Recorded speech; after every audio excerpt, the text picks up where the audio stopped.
Omelette అంటే ఎంతమందికి ఇష్టం? నాకైతే ఫేవరెట్. ఆమ్లెట్ నేను ఎప్పుడు హెల్దీగా ప్రిపేర్ చేసుకుంటూ ఉంటాను. ఆయిల్ ప్లేస్ లో ఘీని వాడతాను అండ్ ఆనియన్స్ తో పాటు టొమాటో, క్యారెట్, పాలకూరని కూడా యాడ్ చేసి చేసుకుంటూ ఉంటాను. క్యారెట్ వేయడం వల్ల ఇది క్రిస్పీగా ఉంటుంది. నేనైతే ఈసారి క్యారెట్, టొమాటో వేసి చేస్తున్నా. అప్పుడప్పుడు పాలక్ కూడా యాడ్ చేసి చేస్తూ ఉంటాను. ఇది సింపుల్ రెసిపీ అయినా హెల్త్ బెనిఫిట్స్ చాలా ఉన్నాయి. హై ప్రోటీన్ ఉంటుంది దీంట్లో అండ్ బ్రెయిన్ బూస్టర్ కూడా.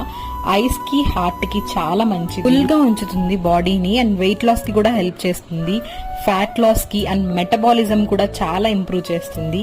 నెయ్యితో చేసిన ఆమ్లెట్, పప్పు, వేడి వేడిగా అన్నంతో కలిపి తింటూ ఉంటే ఆహా అనిపించే కాంబో.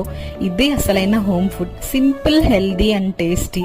మీ ఇంట్లో కూడా ఆమ్లెట్, అన్నం, పప్పు కాంబినేషన్ ట్రై చేస్తూ ఉంటారా? కామెంట్ చేసే వీడియో మీకు నచ్చితే లైక్ చేయండి, సబ్స్క్రైబ్ చేసుకోండి.